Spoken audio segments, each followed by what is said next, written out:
If you do not vacate this seat for Mrs. Hargrove immediately, I will have Port Authority law enforcement drag you off this aircraft in handcuffs."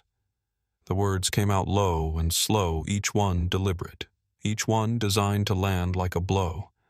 Marcus Webb leaned in as he said them close enough that Vivienne Caldwell could see the faint sheen of sweat at his temple and the way his jaw tightened after the final word. His face was flushed. His eyes were hard. And behind him, standing with her cashmere wrap pulled loosely around her shoulders and a smile playing at the corner of her lips, was Diana Hargrove. Vivienne looked at Marcus. She looked at Diana. She looked at the polished cream leather of the first-class pod she had been sitting in for the past 20 minutes at the sparkling water with lime on her console at the leather-bound portfolio open across her lap. Then slowly and deliberately, without a single word, she reached down and unbuckled her seatbelt. What Marcus Webb did not know, what Diana Hargrove did not know, what every passenger in the first-class cabin of Pinnacle Airways, Flight PA-802, did not know was that they had just made the most expensive mistake of their lives. A storm was coming, and the woman they had just humiliated was the one who knew exactly how to build it. The first-class cabin of Pinnacle Airways Flight PA-802, bound from New York's JFK to London Heathrow, was the kind of space that made ordinary problems feel very far away. The lighting was soft and amber, warm enough to flatter and dim enough to suggest privacy. The seats were wide cream leather pods with mahogany side panels, each one fitted with a personal screen, a reading lamp, a small storage cubby, and enough space to fully recline into something close to a bed. The carpet was thick and dark navy. The air smelled faintly of leather and the light citrus of the complimentary amenity kits. For the passengers who traveled this way regularly, it was simply Tuesday. They settled in without looking around, ordered drinks without saying please, and opened their laptops or their novels or their eye masks without a glance at the person across the aisle. This was a world with its own unspoken rules, its own invisible hierarchy, and its own deep, unexamined assumption about who belonged inside it. Vivienne Caldwell had booked seat 2A on this flight 7 months ago. Not on a whim, not as a treat, out of medical necessity. The bulkhead row gave her the extra leg space her left knee required since the meniscus surgery 8 weeks earlier. She had called Pinnacle's customer service line directly to confirm the booking, had her physician fax a medical note to the airline's accessibility department, and had received written confirmation that the seat was locked and could not be reassigned without her consent.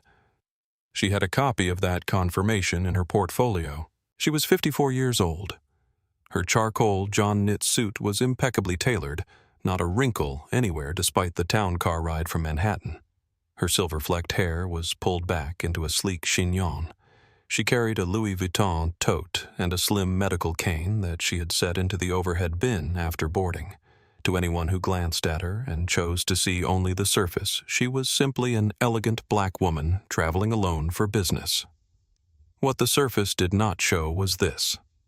Vivienne Caldwell was the senior managing partner at Caldwell Reeves and Monroe, a corporate litigation firm on the 45th floor of a Manhattan skyscraper with a view of Central Park that her partners liked to joke had been earned one verdict at a time. She was a former federal prosecutor who had spent 8 years in the Southern District of New York before leaving to build what was now one of the most feared litigation practices on the Eastern Seaboard. She had argued before 3 federal circuit courts and 1 Supreme Court panel. She had written the casebook on corporate civil rights accountability that was currently used in Harvard Law's second-year curriculum.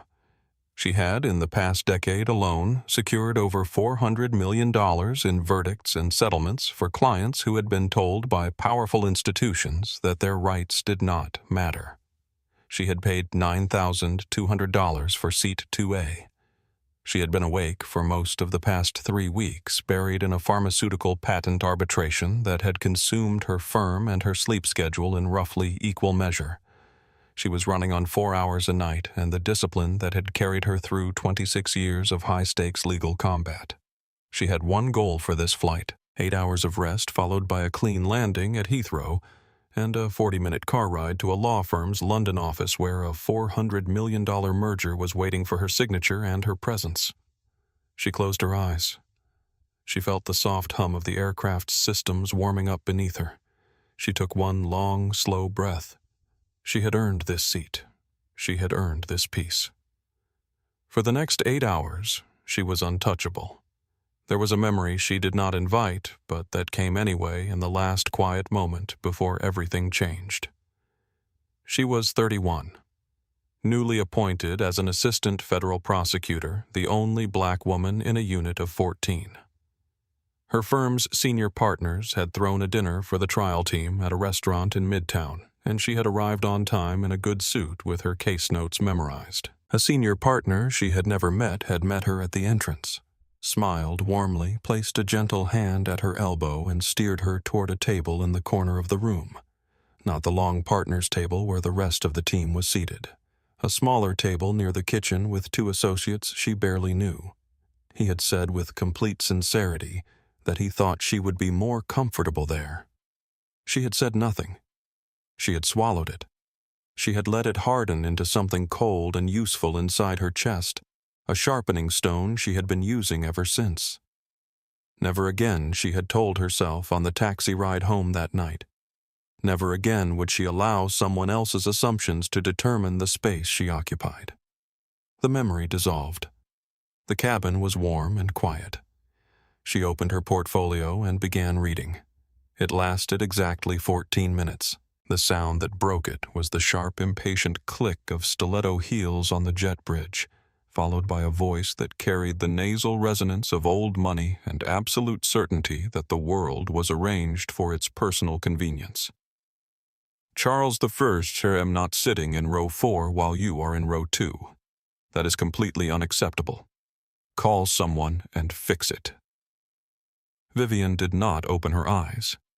She had been around enough entitled behavior in her career to recognize it by sound alone, and her first instinct was to let it pass. It was not her problem.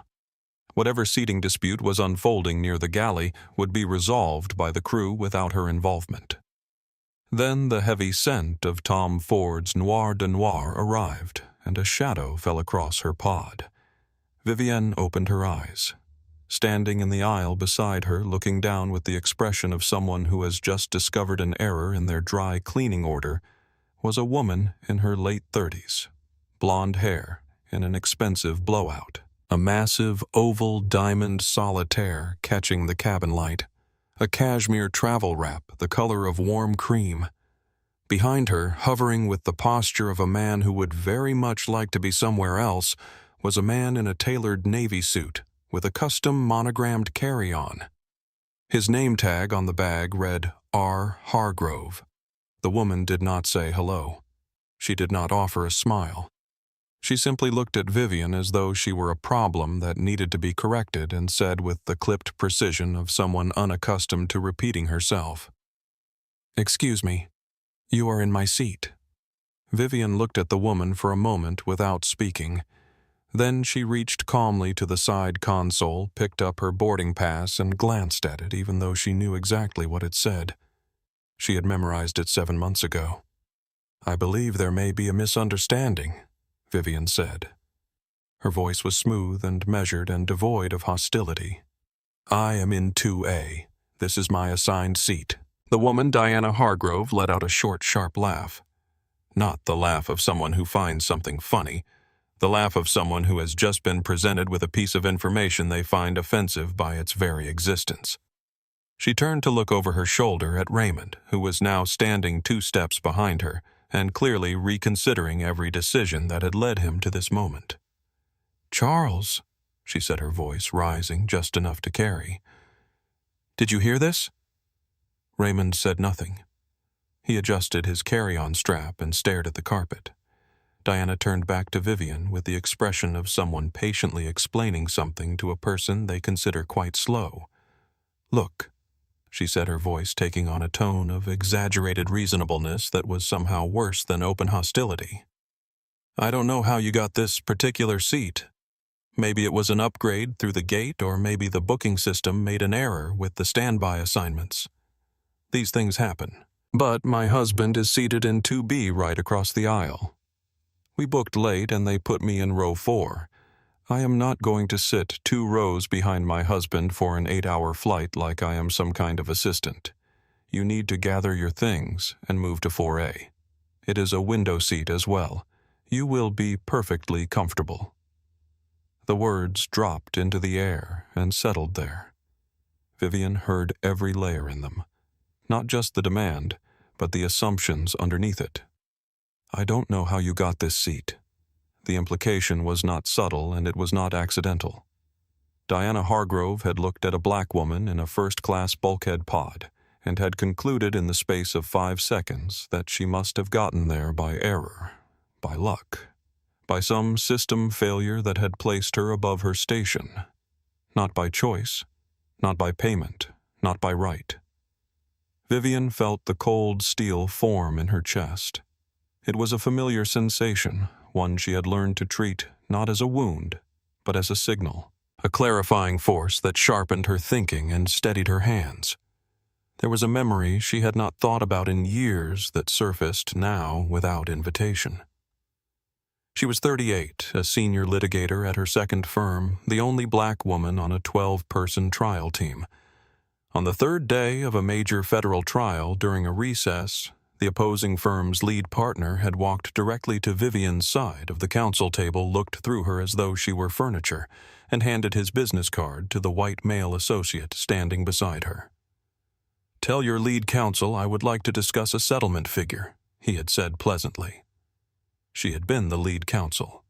She had taken the card from her associate, smiled at the opposing partner with the professional warmth of someone about to take him apart, and said, "I am the lead counsel, Mr. Fairbanks, and we will be declining to settle." 3 weeks later, she had secured a verdict of $60 million. The partner had not looked through her again. She had learned then with absolute certainty that the people who underestimate you always hand you the sharpest weapon in the room. They just do not realize they are doing it. Vivienne set her boarding pass down with quiet precision. "I am sorry," she said, and her voice carried the firm, unhurried authority of a woman who had made seasoned executives go pale on witness stands. "But I will not be moving. I specifically booked this bulkhead seat 7 months ago due to a recent surgery on my left knee.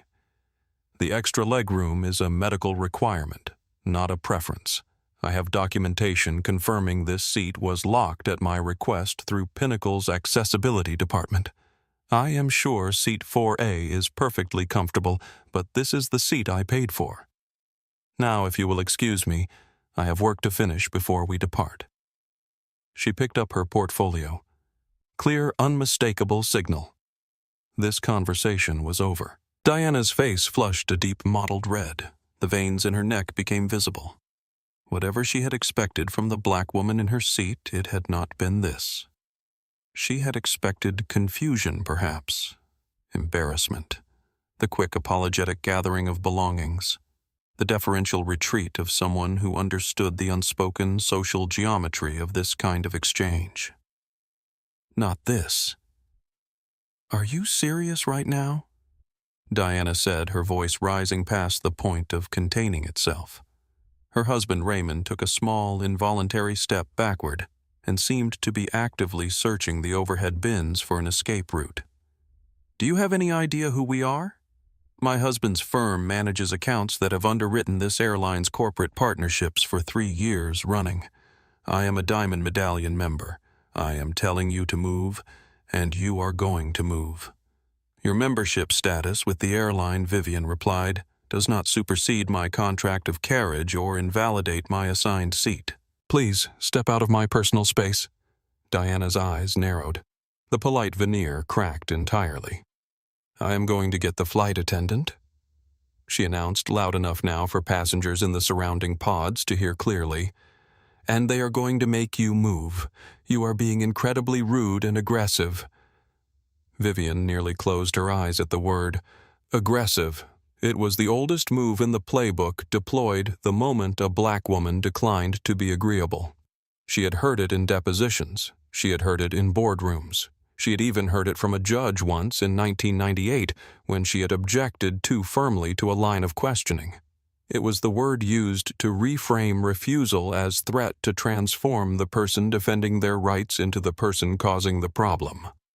"By all means," Vivienne said evenly. "Get the flight attendant."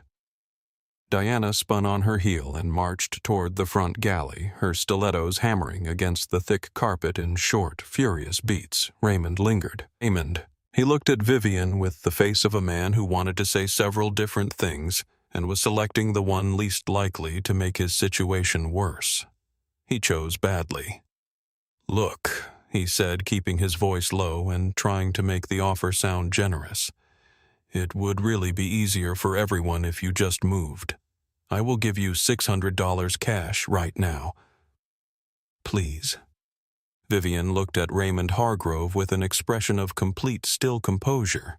She read the name on his monogrammed carry-on tag.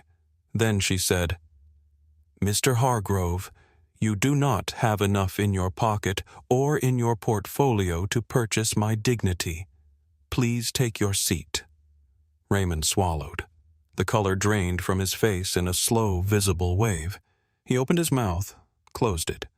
Then he turned and retreated to seat 2B without another word.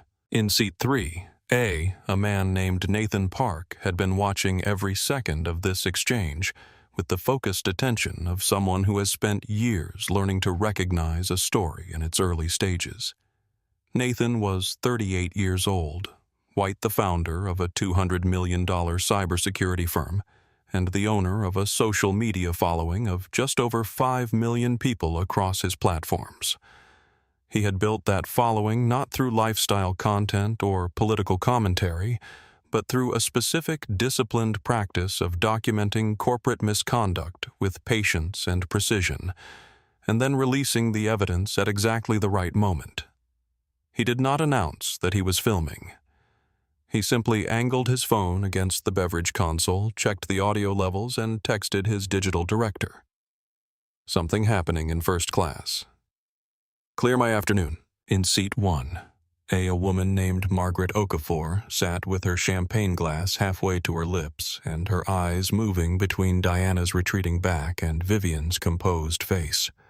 Margaret was 61, white old money and old manners, a Diamond Medallion member for more than 40 years, and someone who had been raised in the particular tradition that believed certain behaviors were simply not done in public regardless of circumstance. She set down her champagne. Whatever the issue is, Margaret said, her voice carrying the quiet authority of someone unaccustomed to being ignored, it should be handled privately and with basic respect. That woman has a cane. She has just sat down. Diana turned to glare at her from the aisle. "I was not speaking to you." Margaret looked back at her without flinching. "No," she said, "but I am speaking to you. Before we go any further into what happens next, I want to ask you something. If you had been sitting in that first-class cabin at that moment and watched this unfold, would you have done what Margaret did? Would you have said something? Or would you have looked down at your phone and hoped it resolved itself? Drop your answer in the comments, because the next person to enter this story is about to make it a great deal worse. Subscribe if you believe in accountability. This story is just getting started. Diana returned from the galley 2 minutes later, and behind her walked Marcus Webb. Marcus was in his late 40s with the particular bearing of a man who had spent decades in the hospitality industry learning that his power was entirely conditional on the comfort of wealthy passengers. His uniform was crisp. His hair was perfectly styled. He wore the gold wings and 3 stripes of a lead flight attendant, and he wore them with a pride that had long since curdled into something more possessive than professional. His smile as he addressed Diana was warm and immediate. When he turned his eyes to Vivienne, the smile remained in the technical sense of the word, but every underlying quality that made a smile human disappeared from it entirely. He did not ask how she was doing. He did not ask to see her boarding pass. He had already, in the 30 seconds it had taken Diana to describe the situation to him in the galley, decided what the situation was. "Ma'am," he said, stopping at Vivienne's pod and looking down at her with his chin tilted at an angle that suggested he was speaking to someone significantly below him. "Mrs. Hargrove has informed me there is an issue with the seating arrangement. We will need you to relocate to seat 4A so that this couple can sit together more comfortably." Vivienne placed her portfolio in her lap. She looked at his name tag. She kept both hands visible and relaxed on the portfolio cover, a habit she had developed years ago and never lost. "Mr. Webb," she said. "Mr. Webb. There is no issue with the seating arrangement. Mrs. Hargrove is assigned to seat 4A. I am assigned to seat 2A. I have a documented medical need for the bulkhead legroom following a recent surgery which I communicated to this airline 7 months ago and received written confirmation of. I cannot move." Marcus smiled with the tight patience of someone performing kindness they do not feel. "I understand that, ma'am, but we do try to accommodate couples sitting together whenever possible. Seat 4A is an excellent seat. I can arrange a complimentary bottle of champagne for the inconvenience." "I do not drink," Vivienne said, "and trying to accommodate is not a mandate. My seat is confirmed, documented, and paid for. I am not moving." Diana, hovering just behind Marcus with her arms folded, let out an exasperated sigh. "Marcus, she is simply being difficult on purpose. She resents us for asking. It is very obvious." Vivienne looked at the overhead storage for a moment, then back at Marcus. "I would suggest she said clearly that you ask Mrs. Hargrove to take her assigned seat so this aircraft can depart on schedule. This conversation is over." Marcus straightened. The smile clicked off entirely. Something else took its place. Something colder and more purposeful, the expression of a man whose authority has been questioned in front of a passenger he considers important. When he spoke again, his voice was lower, harder, and leaning toward the edge of her space. "The conversation, ma'am, is not over. It is over when I say it is over." Marcus stepped closer. Not violently, not physically threatening in any legal sense, but close enough to make the invasion of her space unmistakable and deliberate. When he spoke, his voice had dropped to the register of someone who believed they were in complete control. As the lead flight attendant on this aircraft, he said, "I have final authority over passenger seating as it relates to the safety and security of this cabin. I am issuing you a direct crew member instruction to relocate to seat 4A. This is not a request." Vivienne knew exactly what those words meant. She had advised clients on aviation law. She had studied the relevant federal regulations not as a hobby, but as a professional tool, and she understood with precision what a direct crew member instruction represented in the legal structure of commercial aviation. Under federal law, failing to comply with a direct crew member instruction could be classified as interference with a flight crew, a federal offense. Airlines used it as the ultimate trump card, the authority that could override customer rights and contract protections and even basic dignity, because it carried the weight of federal enforcement behind it. She felt the trap close around her. She understood it. And she chose her response with the same deliberateness she brought to every high-stakes decision in her career. She raised her voice just enough to ensure the passengers in the surrounding pods could hear her clearly. "Are you?" she said, citing safety and security as the basis for ordering a disabled passenger out of her paid, confirmed, pre-selected seat solely to accommodate another passenger's preference.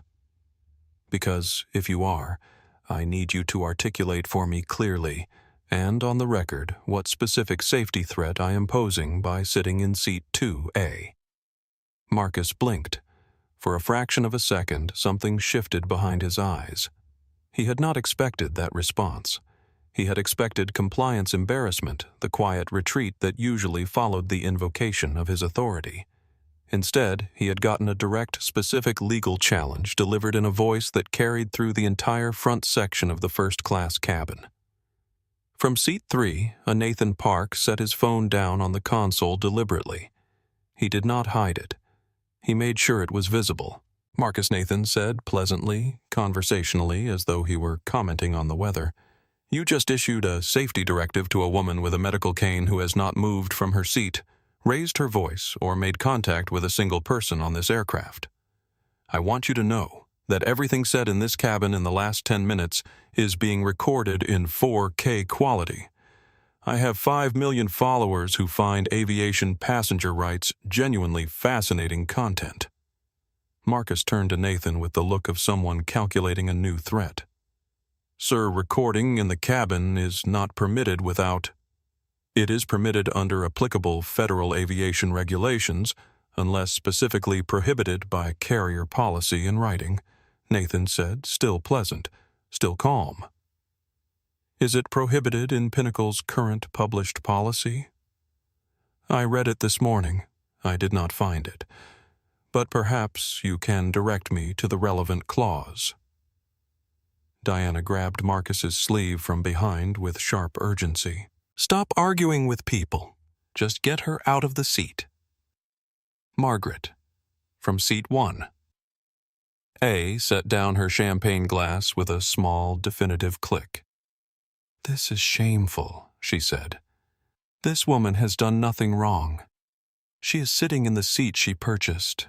I have been a Diamond Medallion member of this airline for 40 years, and I am genuinely embarrassed to be in this cabin right now.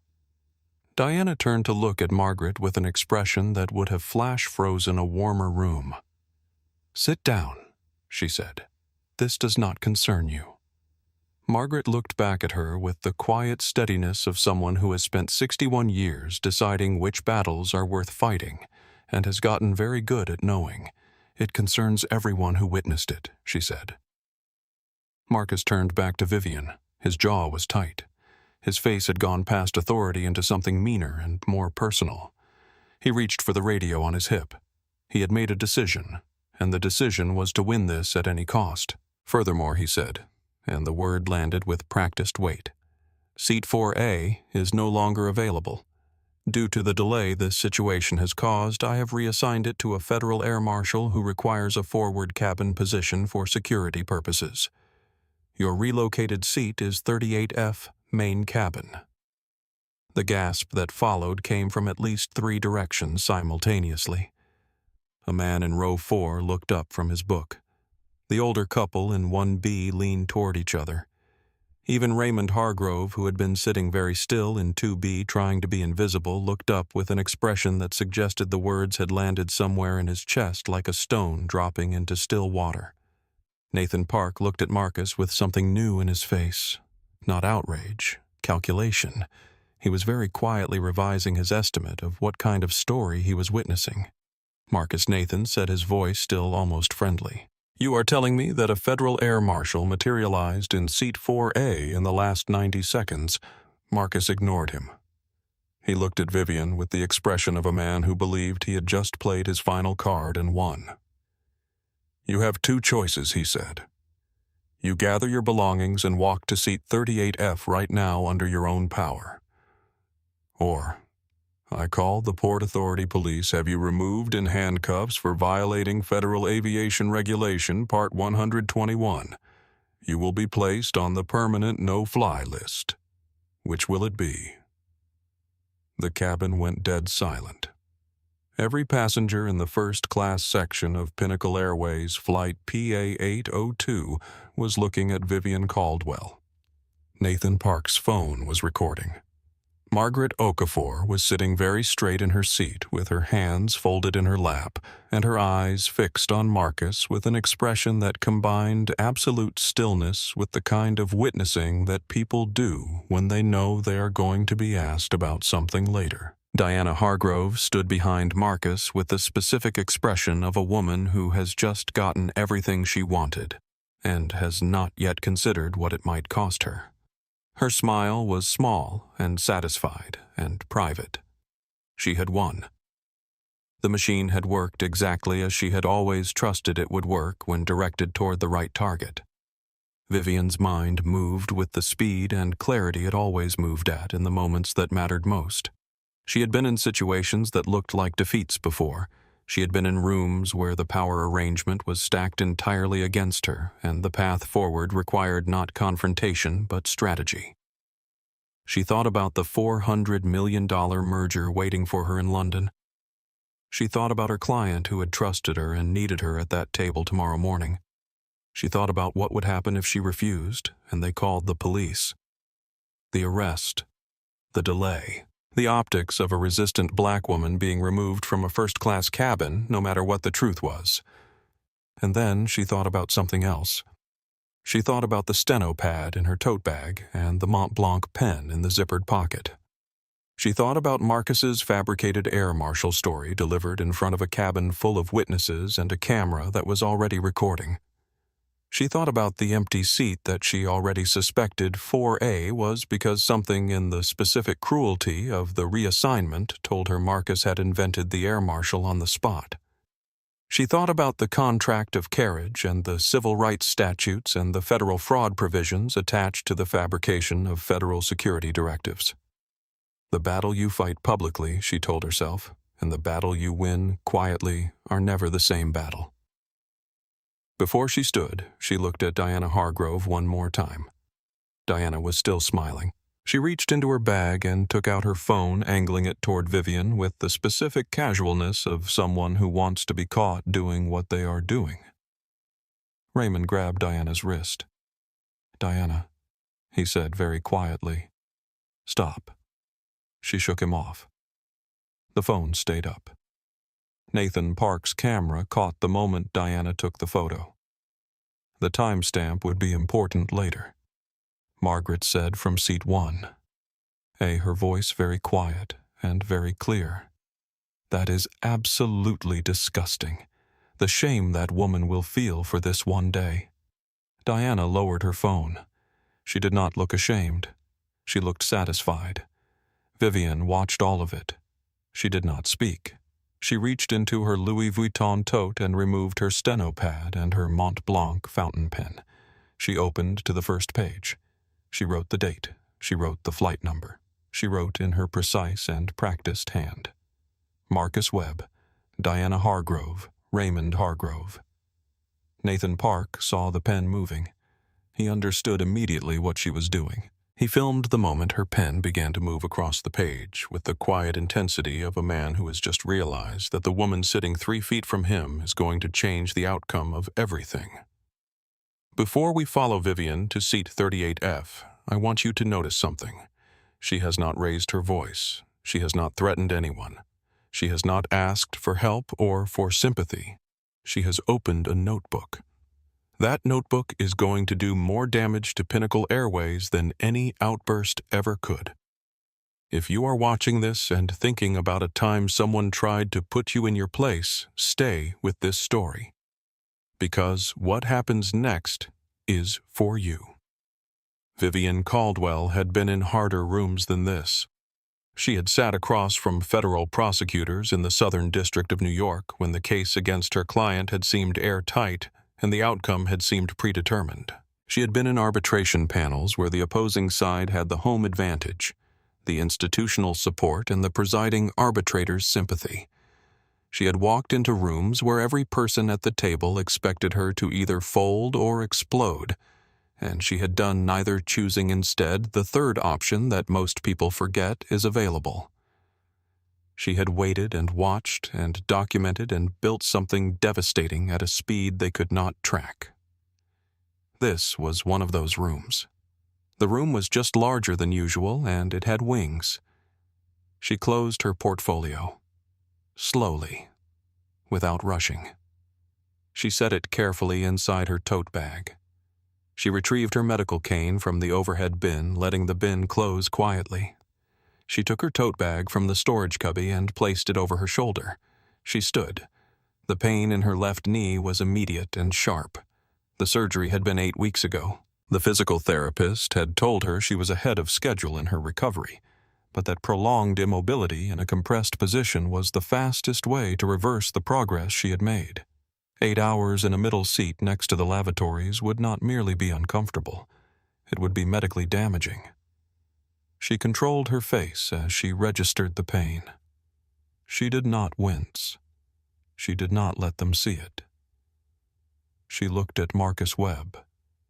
She looked at the passengers in the surrounding seats at Nathan Park, with his phone visible on the console at Margaret Okafor, sitting straight and still, with her eyes holding everything she was witnessing. She looked at Raymond Hargrove, who had the expression of a man watching a car accident in slow motion and understanding that he is in some meaningful way responsible for the conditions that led to it. Then she spoke clearly and without rushing at a volume that carried through the entire first-class section of the cabin. "I am complying with this order under severe duress," she said.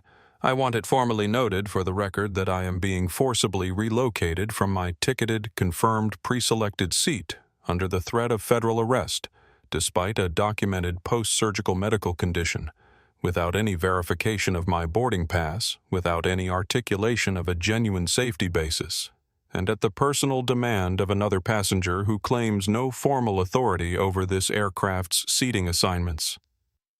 My name is Vivienne Caldwell. My boarding pass assigns me to seat 2A. I paid $9,200 for this ticket, and every word spoken in this cabin in the past 15 minutes has been witnessed and recorded." She looked at Nathan Park. Nathan gave a single slow nod. She looked at Marcus. "Proceed," she said. Marcus stepped aside with a magnanimous sweep of his hand. "Thank you for your cooperation, ma'am," he said in the tone of a man who has just won a war and is being gracious about it. He looked pleased with himself in a way that was almost clinical in its completeness, the satisfaction of someone who has mistaken cruelty for competence. Vivienne began to walk. Diana Hargrove, as Vivienne passed her, leaned slightly forward and said in a voice pitched low but not low enough, "Much better. Some people simply need to be reminded of where they belong." Vivienne stopped walking. For exactly 3 seconds she stood still. She did not turn around. When she spoke, her voice was quiet and forward-facing, aimed at the space in front of her rather than the woman behind her. "Mrs. Hargrove," she said, "I will see you again. Sooner than you think." Diana laughed, short and bright and contemptuous. "Is that a threat?" Vivienne walked. The aisle of a Boeing 777 is longer than most people realize when you are walking the full length of it with a medical cane and a left knee that is informing you in sharp, specific language that it objects to every step. Vivienne walked from the soft amber light and cream leather of first class through the transitional zone of premium economy, where the seats were still wide and the passengers were still looking up from their laptops with vague curiosity, and then into the main cabin. The light changed, fluorescent now brighter, more institutional. The carpet was the same airline navy, but the pile was shorter, more worn. The air was different too, thicker somehow, with the density of more bodies in less space. Heads turned as she walked. Some passengers looked away quickly, performing the particularly cowardly form of privacy that is actually just the refusal to be implicated. Others watched openly, their faces showing a range of things: confusion, discomfort, recognition. In row 12, a young black woman, mid-20s, wearing small gold earrings and reading a novel she had set face down on her tray table, looked up as Vivienne passed. She did not say anything. Neither did Vivienne. But the look that passed between them in the 3 seconds of eye contact was one of the heaviest things in the cabin that evening. It was the look of two people who understood without speaking exactly what had just happened, and exactly what it meant, and exactly how old the pattern behind it was. Vivienne found row 38, the last row of the main cabin adjacent to the lavatories. Seat F was the middle position. To her left, a college-aged young man with earbuds in and a gaming app open on his phone already absorbed. To her right, a large man who had reclined as fully as the seat would allow, and was already breathing with the deep regularity of someone who had been asleep since before pushback. She squeezed into the middle seat. The moment her knee bent past the 90-degree angle required by the seat's dimensions, the joint registered its protest with a sharp stabbing report that traveled up her leg and settled into a consistent throbbing heat. The seat back in front of her was approximately 4 inches from her kneecap. She had nowhere to put the leg. She would have nowhere to put it for the next 8 hours. She did not ring the call button. She did not ask the people on either side of her to shift. She settled her tote bag under the seat in front, unzipped it, and removed her steno pad and her pen. The college student next to her glanced over from his phone screen. "Rough night. You get bumped or something?" Vivienne did not answer immediately. She uncapped her pen. "No," she said finally. "I am working." She wrote the date and the time. She wrote Flight P, A802 JFK to Heathrow, and beneath it, Lead Flight Attendant Marcus Webb. Passengers Diana and Raymond Hargrove. Then she began to write everything she remembered in order with the time of each statement noted to the nearest minute. She wrote the exact wording of Marcus's air marshal fabrication. She wrote Diana's photo. She wrote Raymond's $600 bribe offer and her own response to it. She wrote Margaret Okafor's interventions with her seat number noted. She wrote Nathan Park's challenges with his seat number noted. She wrote that she had informed Marcus she was complying under duress and had stated her name and seat number aloud in front of witnesses. She wrote quickly and precisely the way she always wrote in the moments that counted, with the controlled clarity of someone who understands that the document she is creating right now will matter more than the emotion she is feeling. In seat 2B at the front of the plane, Raymond Hargrove could not sleep. He sat in the wide first-class pod with his eyes fixed on the ceiling and his hands very still in his lap. Diana was across the aisle in seat 2A, tucked under her cashmere wrap, with her champagne glass empty and her eyes closed, already at rest with the specific guilt-free ease of someone who has never spent much time questioning whether they were right. Raymond reached for his phone. He opened a browser. He typed 2 words. Vivienne Caldwell. The first result was a New York Times profile from 18 months ago sitting behind a soft paywall. The headline was visible in the preview. "The most feared litigator you've never heard of."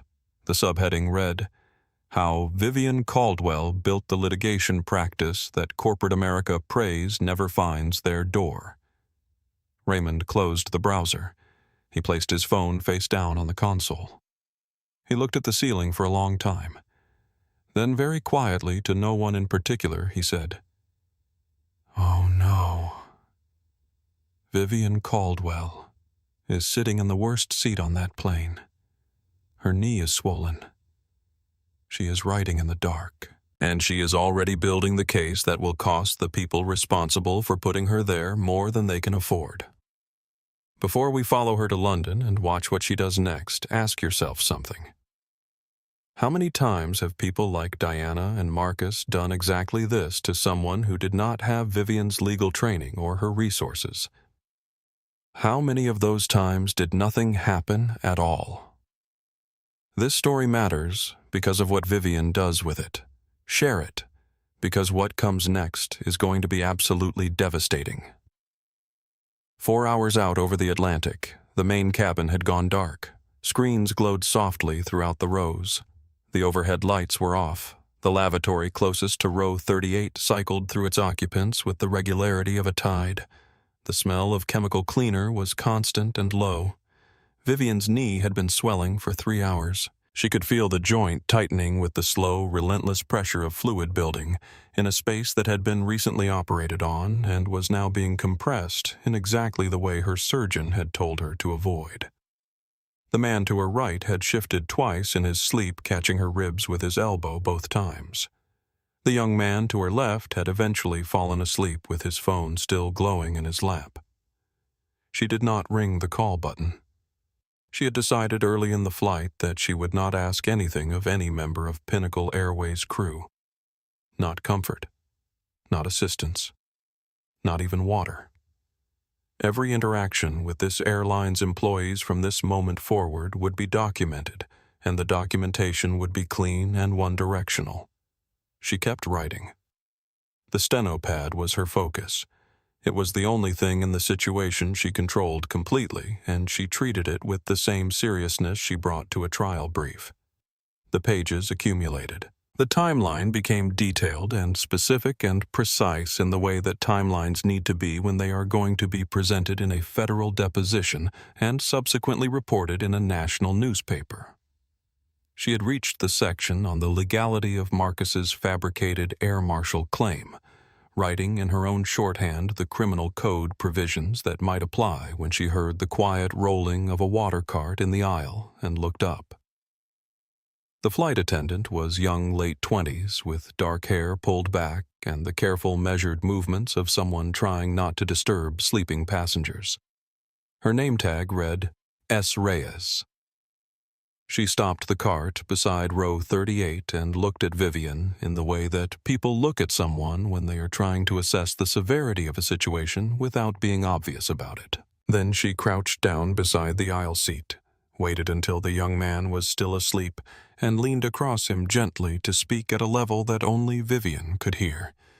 "Ma'am, are you all right? I can see you are in some pain." "Your leg." Vivienne looked at her. The young woman's face held something that felt genuine, something Vivienne had not seen in this aircraft since she boarded, a kind of basic human concern that was not performed for anyone else's benefit because there was no one else watching. "I am managing," Vivienne said quietly. "But if you have access to ice, it may prevent me from requiring an ambulance when we land at Heathrow." Sophia Reyes, without hesitation, straightened up, moved her cart to the rear galley, and returned 2 minutes later with 2 large bags of ice wrapped in soft cloth napkins. She passed them through the gap in the seats with the careful efficiency of someone who has found a way to do the right thing inside a system that is making it difficult. "I am sorry," Sophia said. "I watched what happened when you boarded. I was in the forward galley during the main part of it, but I saw you walk back here." She paused, choosing her next words carefully. "Mr. Webb has a certain reputation. What he did was not right." Vivienne pressed the ice to her knee and felt the immediate partial relief of cold against heat. She did not express gratitude in a way that softened what the airline had done. She nodded once, acknowledging Sophia's decency as distinct from the institution she worked for. "Sophia," she said, "may I ask you a procedural question?" "Of course. Mr. Webb informed me that he was relocating me to this seat because seat 4A had been suddenly reassigned to a federal air marshal who required a forward cabin position. Can you confirm whether this flight has a federal air marshal on board tonight?" Sophia Reyes looked at Vivienne with a small furrow of genuine confusion crossing her brow. "An air marshal? No, ma'am. We receive a briefing during every pre-flight meeting when there is any law enforcement personnel on board. We had no such briefing tonight. The whole crew would know." She paused, then added carefully, "I personally secured the first-class cabin before we pushed back from the gate. Seat 4A had nothing in it except a coat on the headrest. It was empty when we left the ground." Vivienne did not smile. She did not visibly react at all. But somewhere in the center of her chest, the cold clarity that had been building for the past 4 hours compressed itself into a single sharp point of purpose. "Empty," she said, writing the word in her steno pad. She underlined it once. "Thank you, Sophia. You have been genuinely helpful tonight." She reached for a clean page in the back of the pad, tore it out, and held it toward the attendant. "Would you be willing to write your employee identification number here? I would like to commend you to Pinnacle Corporate for exceptional passenger care." Sophia, pleased and still unaware of the full dimensions of what she had just walked into, wrote her number with a small cooperative smile. She had just become, without knowing it, the single most important witness in a federal lawsuit. After Sophia moved on with her cart, Vivienne sat in the dark and thought about what the empty seat meant. Marcus Webb had not merely made a bad decision under pressure. He had constructed a deliberate falsehood invoking federal law enforcement, a fabrication designed to use the weight of the government as a weapon against a disabled black woman to satisfy the demand of a wealthy socialite. He had done it in front of witnesses in front of a camera in a manner that was now fully documented in a 14-page handwritten timeline.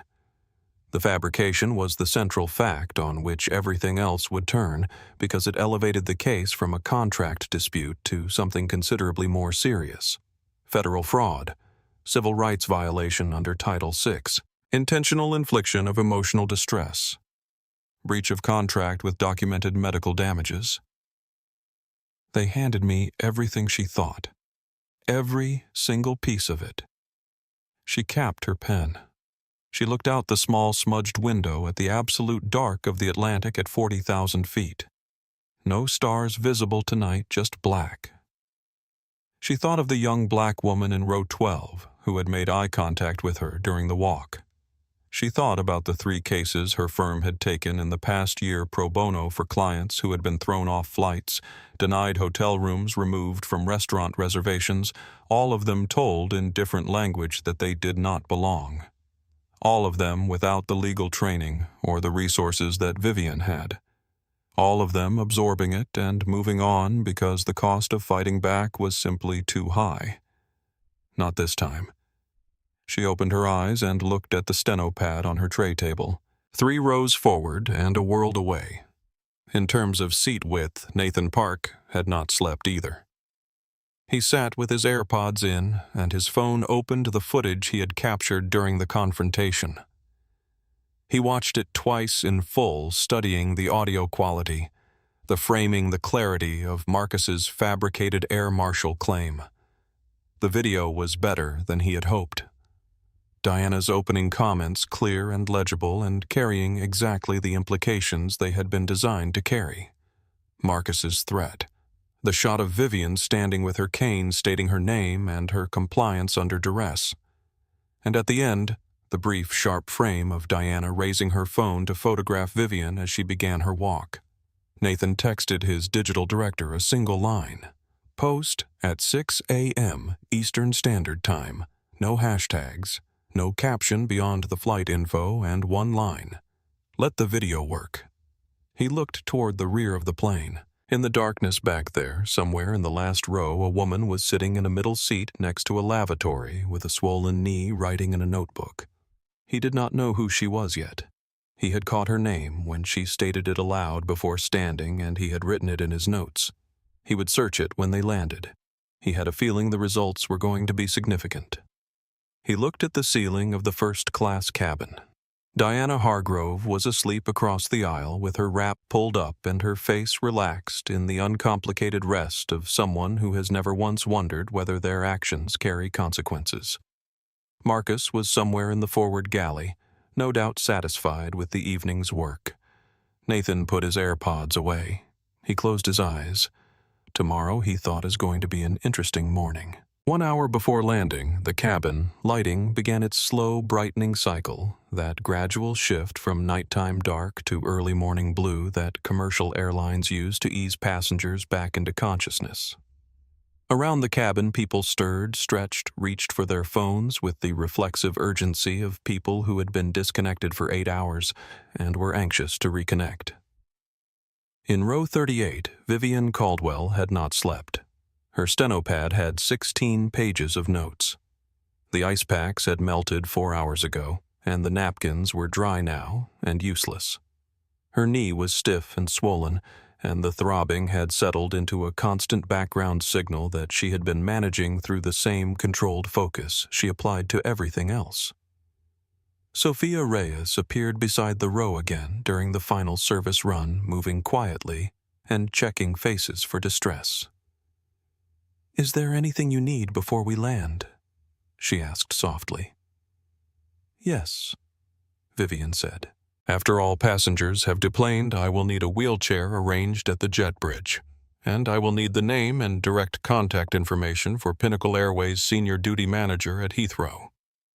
Sophia nodded carefully, understanding that this was not a casual request. She wrote down the information on a service card and passed it to Vivienne, with the quiet professionalism of someone who has made a private decision about which side of this situation she stands on. 20 minutes before landing, the announcement came over the intercom for passengers to stow their tray tables and return their seats to the upright position. The college student next to Vivienne woke with a start, pulled out his earbuds, and looked around with the blinking disorientation of someone returning from a long way away. He looked at Vivienne, at the steno pad in her lap, at the obvious stiffness in her leg. "You were writing this whole time," he said. "Most of it," Vivienne said. "That is intense." He looked almost impressed. Then the aisle changed. Raymond Hargrove appeared at the entrance to the economy section with the expression of a man who has spent 8 hours rehearsing something and is not sure it is going to come out right. He was still in his suit, but he looked diminished in it now, as though the evening had let some of the air out of the tailoring. He found Vivienne's row. He stood in the aisle looking at her knee and then at her face with the particular stricken quality of someone confronting a consequence they had chosen to ignore until it was right in front of them. "I am sorry," he said. The words came out simply without preamble, which was at least the honest approach. "I should have stopped her. I watched it happen, and I did not do anything meaningful." Vivienne looked at him. "You offered me $600 to go quietly." "I know." He looked at the floor. "And when she took the photograph, you grabbed her wrist for approximately 2 seconds and then released it." Vivienne kept her voice level and clinical. Raymond flinched slightly at the precision of the observation. "You had a choice, Mr. Hargrove. You chose your comfort over my rights. That is a form of participation." Raymond was quiet for a moment. Then he said, "Who are you? I looked you up somewhere in the last few hours and I found—" "I know what you found," Vivienne said calmly, reading his face correctly, "which means you have some understanding of what comes next." Raymond's face confirmed it completely. He had found the New York Times profile. He had found the verdict history. He had found enough to understand the scale of the problem he was standing inside. "Is there anything I can do?"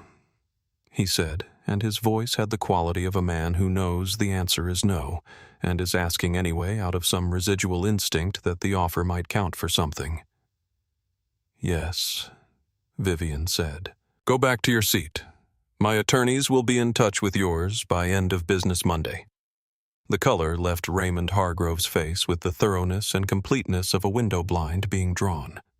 He stood in the aisle for another moment as though hoping the conversation might take a different turn. It did not. He turned and walked back toward first class. This was the moment.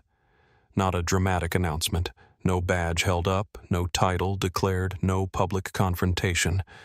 Just a man who had just understood exactly who he had helped humiliate standing in an economy aisle at 30,000 feet trying to figure out whether there was any world in which this ended well for him.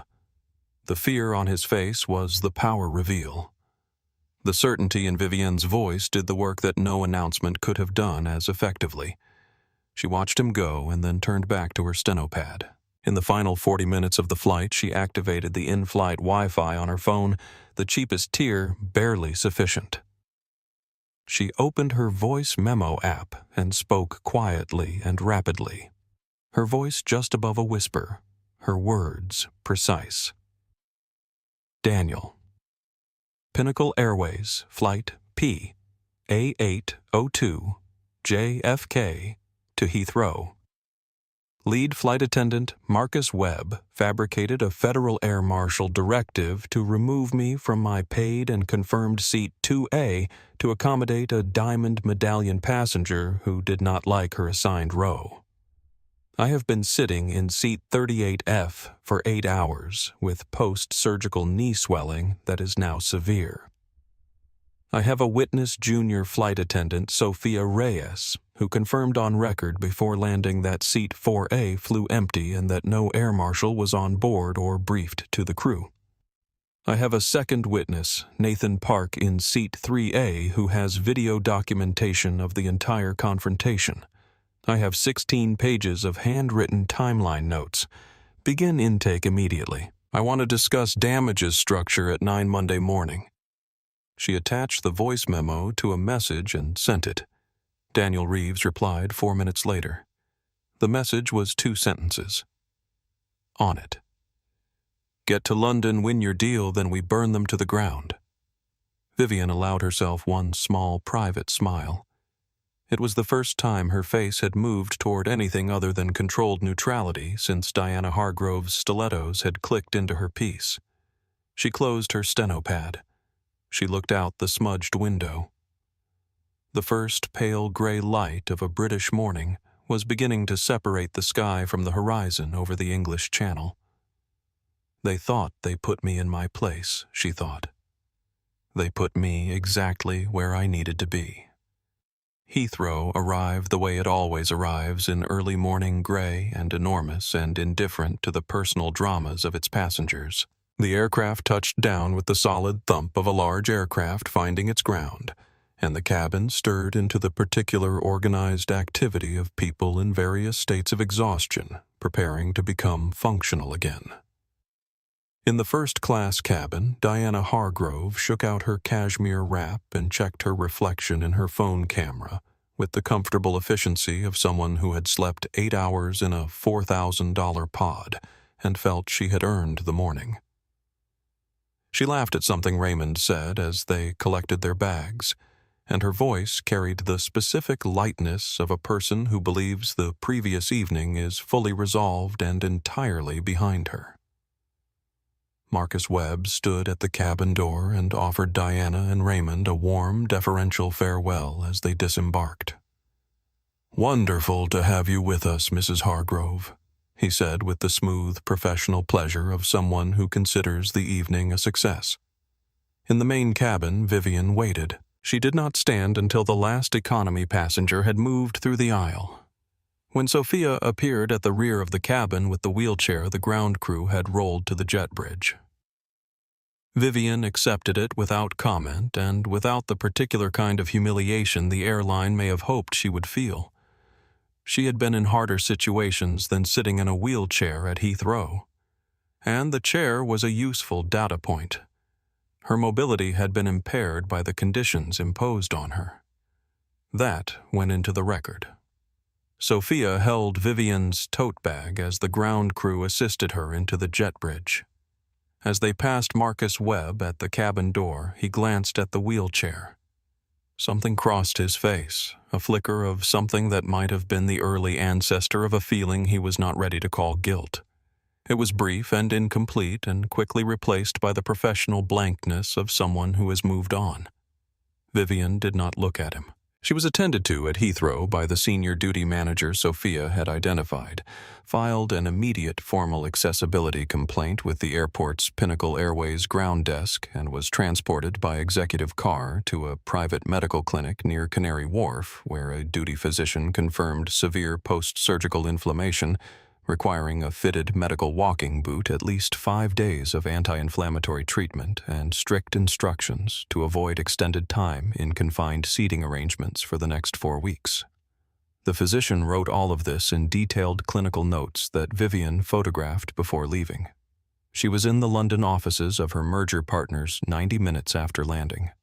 She walked into the conference room wearing her charcoal suit and the medical walking boot, with the same composure and authority she brought to every room she entered. The 4 attorneys on the opposing side looked at the boot, then at her face, and made the wise professional decision to say nothing about it. She dominated the signing session with the lethal precision that her clients paid for. $400 million in structured settlement agreements, finalized and executed in just under 3 hours. Her counterpart across the table, a senior British barrister with 30 years of experience and the particular quality of respect that experienced lawyers reserve for other experienced lawyers, they genuinely find impressive, shook her hand at the close and said, "I have no idea what you went through to get to this room, but I am deeply glad you came." Vivienne smiled. "Just a little turbulence," she said. She left the building at 2:47 p.m. London time. At 6:02 a.m. Eastern Standard Time, while Vivienne had been sitting in the clinic waiting room, Nathan Park's video went live. The caption was brief. Pinnacle Airways, Flight PA802, JFK to Heathrow last night. She had a cane. She had a post-surgical medical condition. She had a confirmed first-class ticket. Watch. No hashtags, no inflammatory language. Just the video clean and undeniable 4 minutes and 17 seconds of what had happened in that first-class cabin the night before. By 7 a.m. Eastern, it had 800,000 views. By 9 a.m., it was on CNN and the BBC simultaneously with the correspondent on the CNN morning desk, describing it as one of the most clearly documented cases of airline passenger discrimination to emerge in recent years. By noon, the video had passed 4.2 million views. The New York Times ran it on the homepage. By 1 p.m., it was on the front page of The Guardian and had been cited in aviation policy commentary on the BBC World Service. The hashtag Pinnacle Shame began trending organically without Nathan's initiation at 8:14 a.m. Eastern. By midday, it was the #1 trending topic in the United States, the United Kingdom, Canada, and Australia. A former Pinnacle Airways employee posted in the comments of Nathan's video at 7:45 a.m. Marcus Webb has a history of this. I filed a formal complaint 2 years ago about similar conduct. It was buried, and I was told it was a matter of customer accommodation discretion. 3 more former employees quote-posted with their own experiences within 2 hours.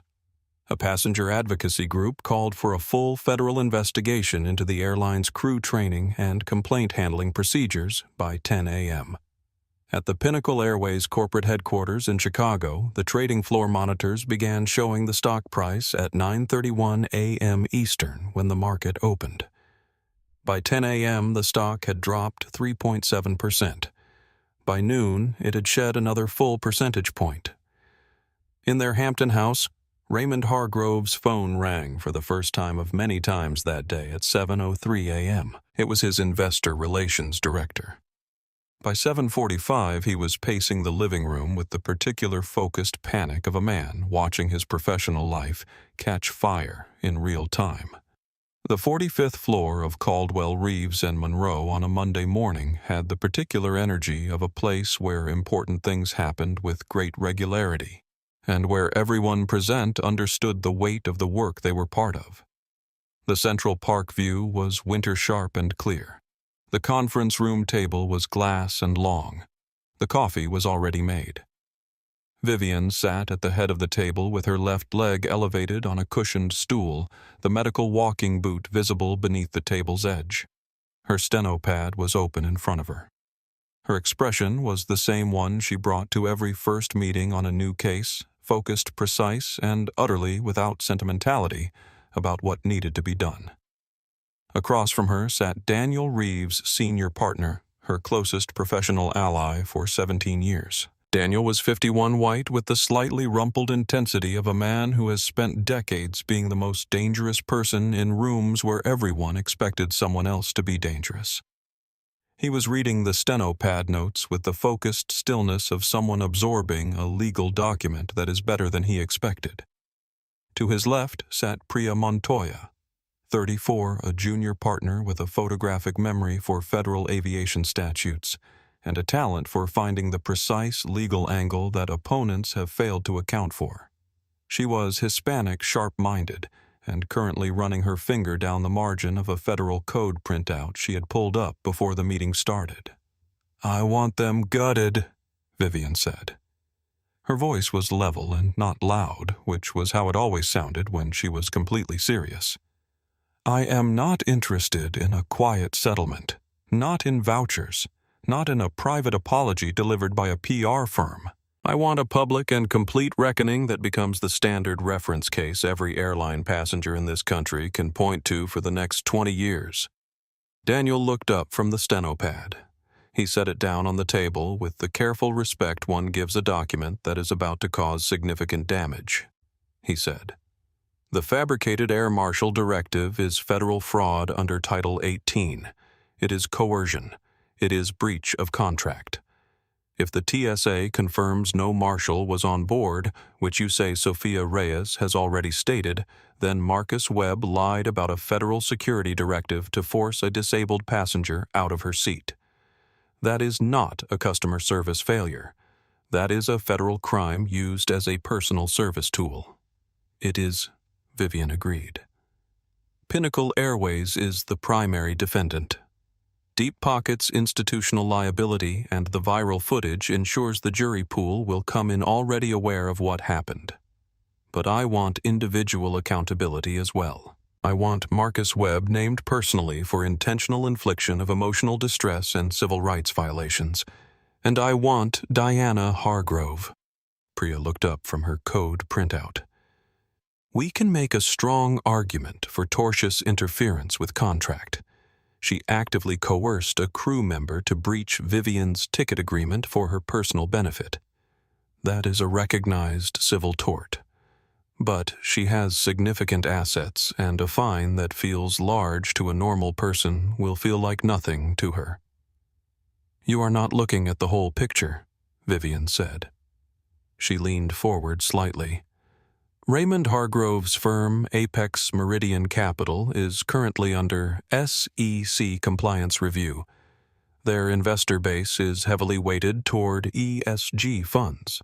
Pension funds, university endowments, institutional investors who manage their holdings based partly on the public ethical standing of the firms they invest in. Daniel's eyes sharpened. The lawsuit goes public, the fund takes reputational damage. The fund loses investors. Raymond loses capital. Raymond cannot afford a publicly filed racial discrimination case that names his wife as the direct instigator of a federal civil rights violation on a commercial aircraft. The pressure comes from his investors before we have even gotten to discovery, and a scared Raymond either pushes Diana to settle on our terms or he cuts her loose to protect the firm. Priya set down her pen. That is not strictly legal strategy.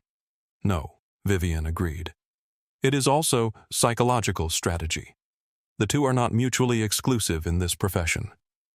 The lawsuit was built in 48 hours with the focused precision of a firm that had won large cases before and knew exactly what architecture was required. The complaint ran to 94 pages.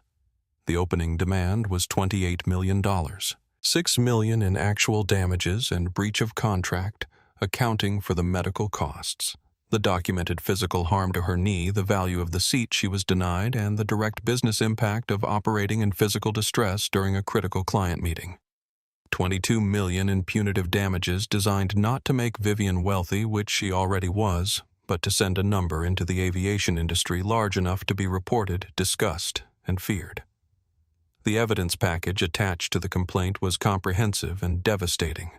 Sophia Reyes's sworn affidavit ran to 11 pages and confirmed every material fact about the empty seat and the absence of any air marshal.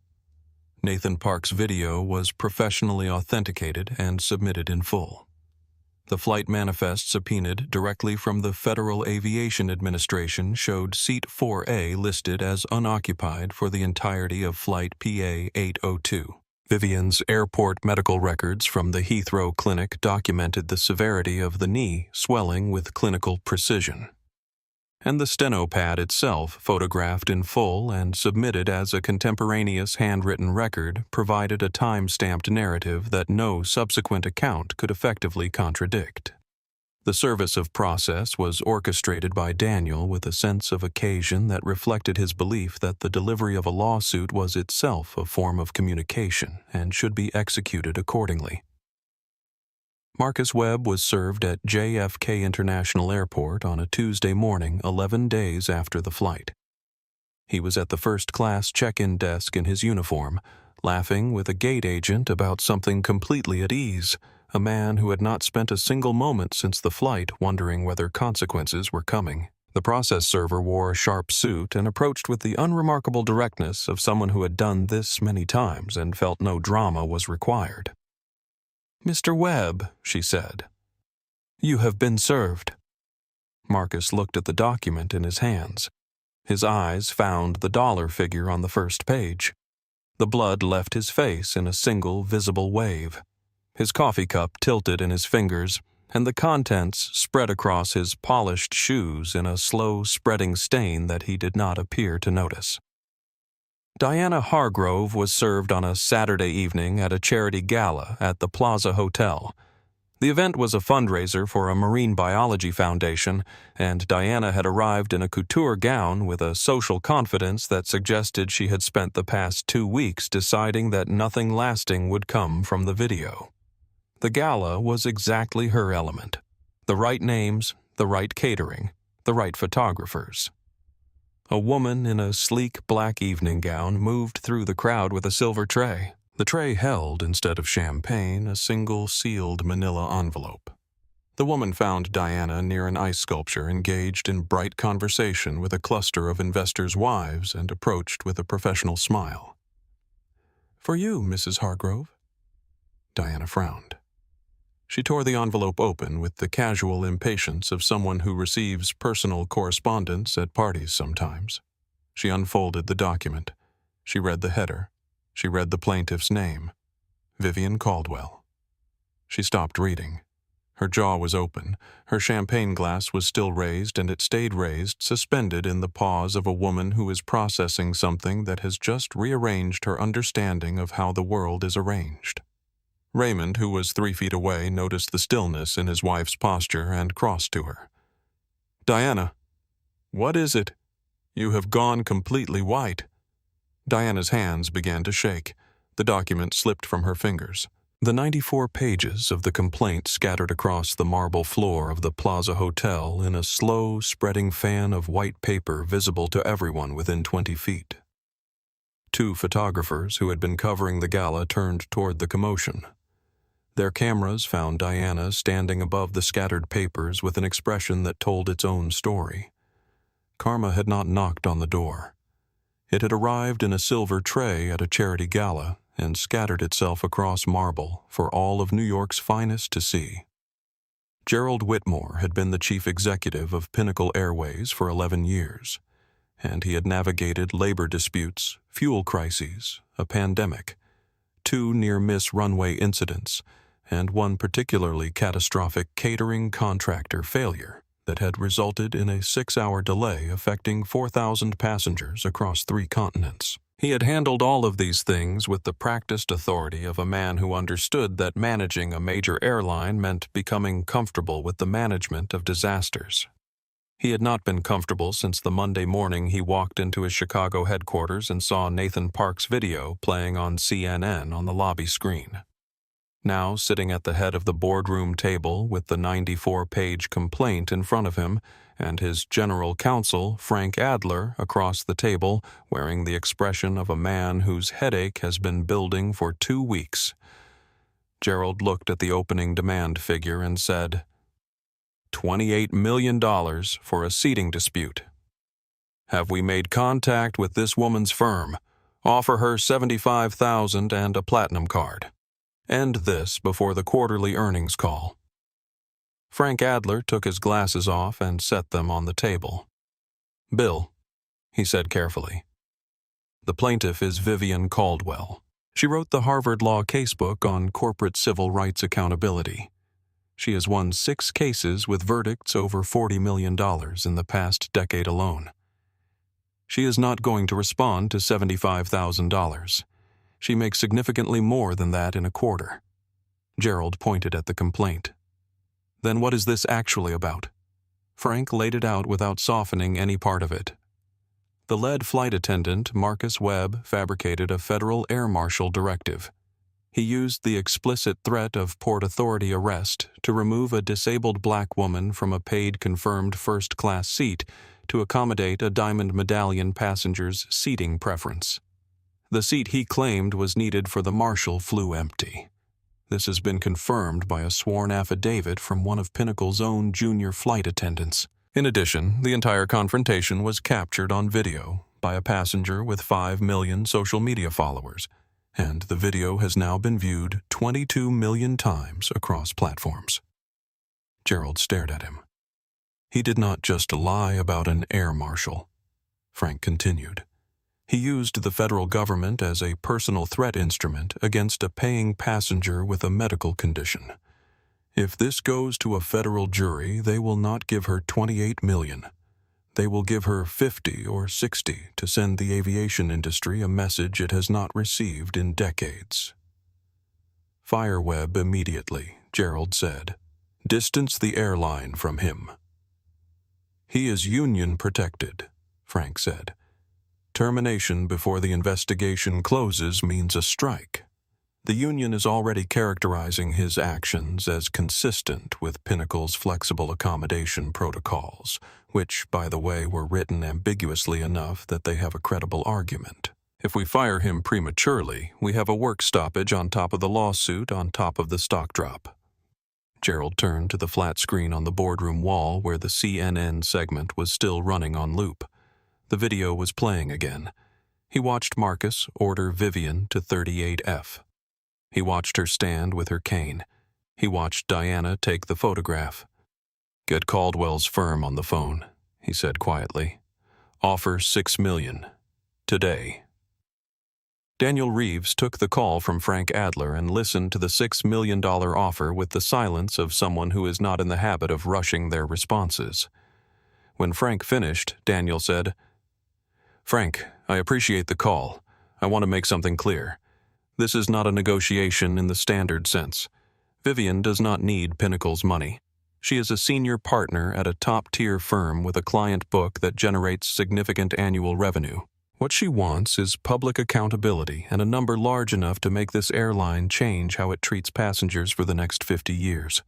The offer to settle at $28 million expired the morning your general counsel's first instinct was to offer $75,000 and a platinum card. The new demand is $42 million. There will be a public apology issued in print, and Marcus Webb will be terminated with cause." He paused. "See you in Discovery, Frank." He ended the call. In the Hampton house, Raymond Hargrove was on his 14th phone call of the week when his investor relations director delivered the number that ended the illusion that this was manageable. The California Teachers Pension Fund had just withdrawn $280 million from Apex Meridian Capital. The fund manager had issued a one-paragraph statement that used the phrase reputational integrity standards 3 times. More withdrawals were being signaled. 2 other institutional investors had requested urgent calls. "It is not about the lawsuit directly," his director said. "It is about what the lawsuit represents. Your wife is now the nationally recognized face of a documented racial discrimination incident against one of the most prominent litigators in the country. The ESG investors in your fund are not comfortable. They are moving money." Raymond put the phone down on the kitchen counter.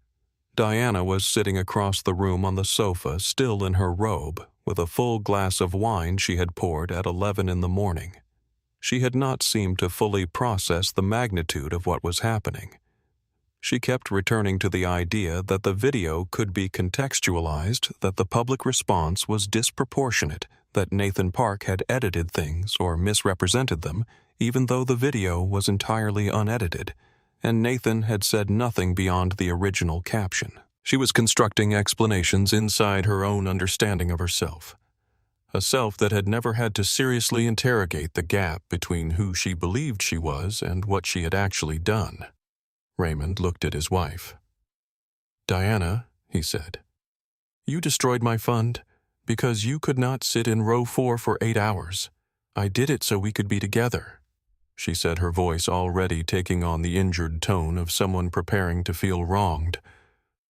"You did it," Raymond said clearly, "because you looked at a black woman in a seat you wanted and decided she had no right to be there, and you used every mechanism available to you to make that belief into a fact."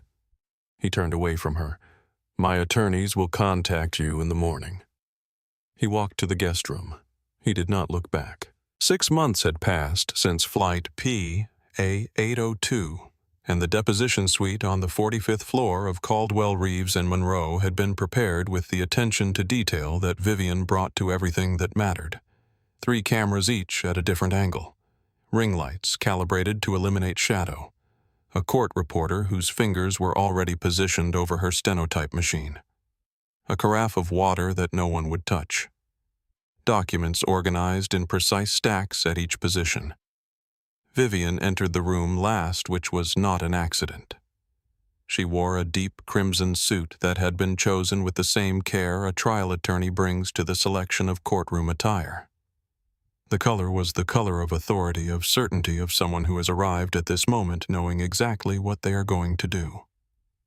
She carried her stenopad from the flight, the original with its 16 pages of handwritten timeline notes, because the sight of it mattered. Because what it represented, a disabled woman writing quietly in the dark in the worst seat on a plane building the case that had led to this room, was itself a form of testimony. Her knee had fully healed. She walked without the cane, without the boot, without any visible evidence of what the flight had cost her physically. The evidence was in the medical records. The evidence was in the court filings. The evidence did not need to be performed. Today, she told Daniel and Priya as she took her seat at the head of the table, we close this case. Marcus Webb arrived with his union attorney and the specific appearance of a man who had aged a decade in 6 months. The crisp Pinnacle uniform was gone, replaced by a gray suit that had not been purchased with the occasion in mind. He had been on unpaid administrative leave since the second week after the incident, and the leave had not been kind to him. His name, once merely the name of a lead flight attendant on a premium transatlantic route, had become searchable, findable, identifiable. Anyone who encountered it now encountered it in a specific context that would not be dislodged by time or explanation. Vivienne conducted the deposition herself. She did not hand it to Daniel or Priya. The personal choice was deliberate, a signal to Marcus that the person across the table was the person he had humiliated, and that the reckoning was direct. Mr. Webb, she said, after the preliminary identifications had been entered into the record. In your sworn written affidavit submitted to this proceeding 3 months ago, you stated that you relocated me from seat 2A due to a sudden security requirement for a federal air marshal who needed to occupy seat 4A in the forward cabin. You stated this was the basis for your decision to reassign me to seat 38F. Is that correct? Marcus looked at his union attorney, then at the table, then at Vivienne. Yes, ma'am, he said. His voice was significantly smaller than it had been in the cabin of Flight PA-802. Vivienne slid a document across the table. She did not rush the gesture. She let the document travel the full length of the table and land in front of him with the unhurried deliberateness of someone who knows what the document says and knows exactly how it is going to land. This is the official flight manifest for Pinnacle Airways Flight PA-802, she said, subpoenaed directly from the Federal Aviation Administration under federal discovery rules. Would you please read aloud the entry for seat 4A? Marcus looked at the document. His hands were visible on the table, and both of them had begun to tremble in a specific and uncontrollable way that the court reporter's camera would capture clearly. It says he started and then stopped. His voice caught. Please continue, Vivienne said. It says he repeated, and again the voice faltered. It says unoccupied. Unoccupied, Vivienne said. She allowed the word to occupy the room by itself for a full 3 seconds before she continued. Let the record reflect that seat 4A was empty for the entirety of Pinnacle Airways Flight PA-802 from JFK to London Heathrow on the date in question. She slid a second document across the table. This is a sworn statement from the Transportation Security Administration confirming that 0 federal air marshals were assigned to Flight PA-802 on that date. The TSA maintains complete records of all air marshal deployments. Their records do not show an assignment to this flight. Marcus did not look up from the table. Mr. Webb, Vivienne said, and her voice was very level and very clear and occupied every corner of the room without needing to be raised. I am going to ask you a precise question, and I require a precise answer. The FAA and the TSA have both submitted official federal records that contradict the sworn statement you provided to this proceeding. one of these is accurate. Did the federal government falsify its records, or did you commit perjury in your sworn affidavit? Marcus's union attorney leaned forward. Objection. That question assumes facts. It is a yes or no question, Vivienne said with a speed and authority that stopped the attorney mid-sentence. I will remind you, Mr. Webb, that providing a false statement in a deposition is a felony under federal law, just as fabricating a federal security directive was a federal crime on the evening you deployed it against me. The room was completely silent, except for the quiet mechanical sound of the court reporter's machine. Marcus Webb folded. It happened gradually, and then completely, the way structural failures happen, a series of small collapses that produce a final total one. He put his face in his hands. His shoulders moved.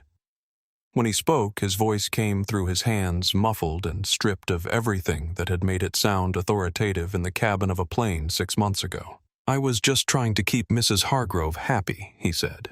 She is a Diamond Medallion member. I have been trained for years to prioritize Diamond members. She told me she would have me fired if I did not get you to move. She came back to the galley while I was trying to think of a solution, and she said she had friends at the corporate level and that I would lose my job if I did not handle the situation. I panicked. I made up the air marshal story. I thought if you believed it, you would go and there would be no further problem. I made a terrible mistake, and I have been living with it for 6 months. He was openly weeping now in the clean, devastated way of someone who has been holding something for too long and has finally put it down. Vivienne looked at him for a long moment. Her face did not soften. Her voice did not change. You weaponized the authority of the federal government, she said. You used the explicit threat of arrest and a permanent no-fly list to strip a disabled black woman of her seat on a plane she had paid for in order to serve the personal comfort of a wealthy passenger. You did it knowing it was wrong. You did it because the environment you operated in had taught you that certain passengers' preferences were worth protecting and other passengers' rights were not. And then you lied about it under oath. She paused. Apology rejected, Mr. Webb. We have no further questions for you today. Marcus was escorted from the deposition room by his attorney. He did not look back. There was a pause before Diana Hargrove's session began. Vivienne stepped into the hall for 2 minutes, not to compose herself. She was already composed, but to allow the previous testimony time to settle into the record, the way good evidence needs to settle. When she returned and took her seat, she did something she had planned from the moment she had decided how to handle this deposition. She handed the questioning to Daniel. Diana Hargrove needed to be dismantled by a white male litigator, not because Vivienne lacked the skill. She could have done it precisely and devastatingly. But any response Diana gave under pressure would, if Vivienne were conducting the session, carry the potential framing of an aggressive black woman targeting a white woman. By handing it to Daniel, she removed that framing entirely. She let Daniel represent the case. She let the facts represent her. Diana had arrived looking like a photograph of herself taken from a much less flattering angle. The cashmere and the diamonds were absent. She wore a black dress that was appropriate and entirely without statement. The blowout was gone, replaced by hair that had been gathered quickly and without much care. The divorce had been proceeding for 4 months, and the asset freeze had clarified a great many things about what Diana's lifestyle had been built on and what it would look like without that foundation. Her attorney was a mid-tier litigator who had been recommended by a friend and who had not fully prepared her for what this room was going to be. Daniel paced behind his chair with the contained energy of a man who enjoys this kind of work in the specific way that surgeons sometimes enjoy complex procedures. He was not hostile. He was precise, which was considerably more effective. Mrs. Hargrove, he said, in the video recorded by the passenger in seat 3, you can be heard clearly saying, I don't know how you got this seat. What did you mean by that statement? Diana shifted in her chair. I just meant that first-class seats on international flights are typically booked in advance. I was surprised to find a stranger in that particular seat. A stranger, Daniel said, with the tone of someone reading the word off a page and finding it interesting. You said you did not know how she had gotten the seat. Not who had booked it. How she had gotten it. Isn't it more accurate to say that you looked at a black woman sitting in a first-class bulkhead pod and concluded without any evidence that she must have arrived there by error or luck rather than by payment? Diana's attorney said. Objection. That calls for... I'll rephrase, Daniel said without breaking stride. Mrs. Hargrove.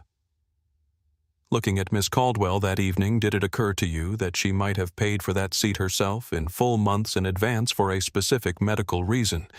Diana's composure cracked at its weakest point, the line between the behavior she was willing to admit and the motivation behind it that she was absolutely not willing to name. I am not a racist, she said, and her voice rose faster than she intended the familiar declaration deployed as a defensive wall. I give to charities that support communities of color.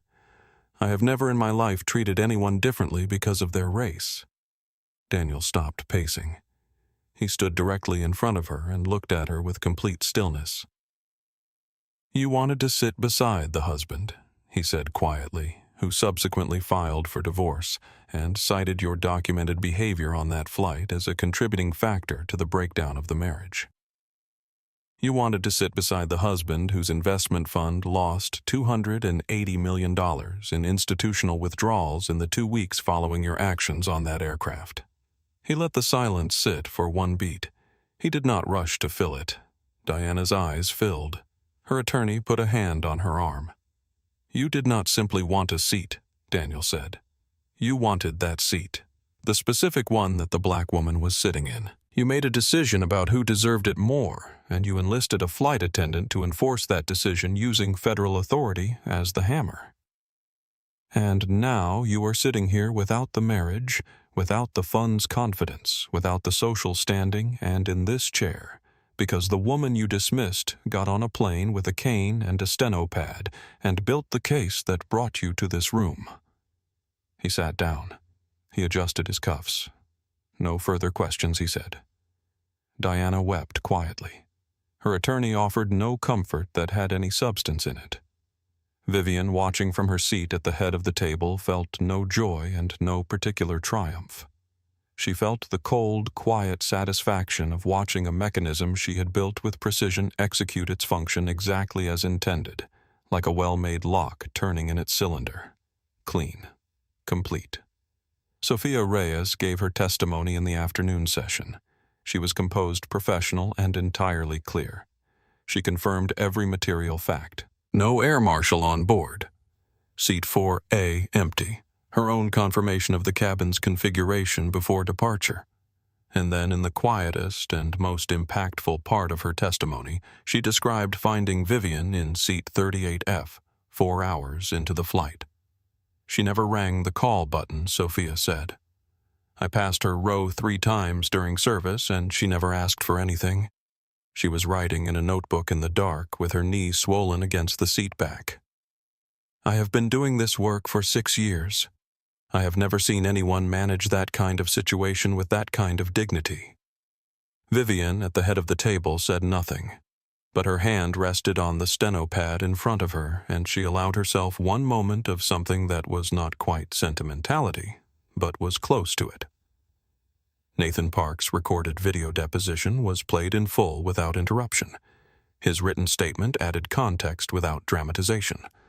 I have reported on corporate misconduct for years. What I watched on that flight was not an isolated error.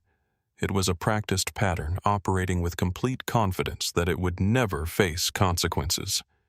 I filmed it because someone had to, and because the woman sitting in that seat had already made it very clear she was not going to be silent. The Pinnacle Airways Board convened an emergency session at 11:47 p.m. on a Thursday, and by 3:14 a.m. the following morning, Gerald Whitmore was no longer the chief executive of the airline he had run for 11 years. The board's decision was swift and complete, and activated a morality clause in his contract that had been included in the original employment agreement as a procedural formality and had never in 11 years been used.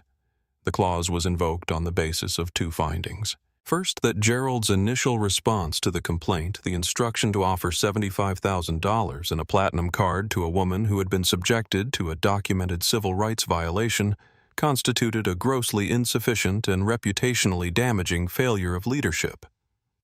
Second, that his subsequent approval of a $6 million settlement offer to opposing counsel delivered to one of the most decorated litigators in the country, against the explicit advice of his own general counsel, had materially worsened the airline's negotiating position and had contributed to the escalation of the demand to $42 million. The morality clause, once invoked, was clean and total.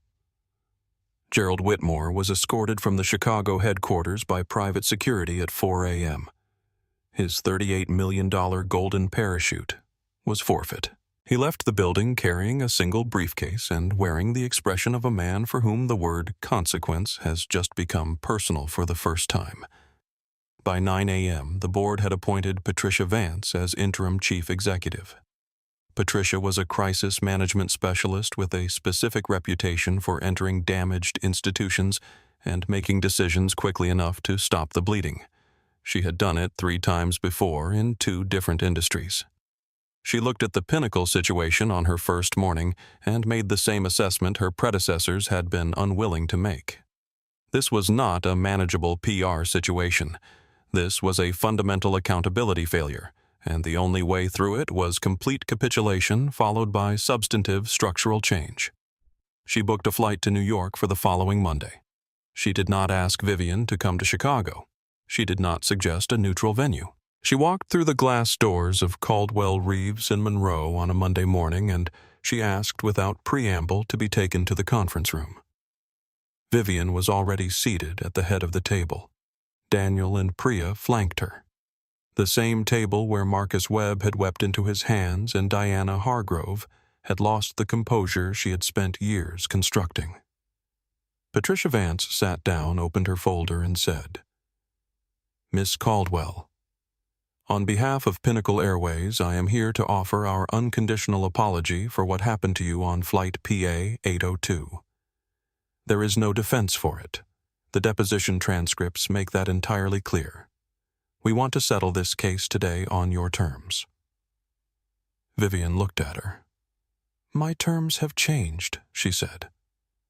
"The cost of 6 months of litigation of deposing a lying employee under oath of sitting in a room while opposing counsel attempted to build a defense around a video that showed exactly what happened has been added to the original damages." Patricia nodded carefully. $50 million, Vivienne said. The word dropped into the room with the weight of a final judgment. $8 million in actual damages and documented harm. $42 million in punitive damages. Patricia did not visibly react. She wrote the number. "That is not all," Vivienne continued. "Pinnacle Airways will establish a separate $12 million internal fund entirely independent from my settlement. This fund will be used exclusively to redesign employee training programs on passenger rights accessibility compliance and addressing bias in service delivery. It will not be a public relations initiative. It will produce measurable outcomes reviewed annually by an independent third-party auditor." Patricia continued writing. Furthermore, Vivienne said, "An independent oversight committee will be established with authority to audit Pinnacle crew conduct and complaint handling procedures for a period of 5 years. Any crew member who in that period uses a fabricated or misrepresented authority claimed to force a passenger from their assigned seat will trigger a pre-negotiated mandatory financial penalty payable to the affected passenger with no settlement cap and no non-disclosure requirement attached." She slid the restructuring document across the table. Patricia picked it up. She read the first page, then the second, with the focused attention of a professional who is calculating not whether to sign, but what signing will require of her organizationally. She looked up. Writing a check, Vivienne said quietly, does not fix a rotted culture. The money is the floor. The structure is the actual consequence. Patricia uncapped her pen. She signed on the line at the bottom of page 12. The date was entered. The settlement was executed. Vivienne picked up the document and looked at it for a moment without expression. Then she placed it carefully in her portfolio. The prenuptial agreement that Raymond Hargrove had insisted on a decade earlier had been written with the kind of comprehensive legal precision that tends to produce clarity in retrospect. It protected his business assets entirely.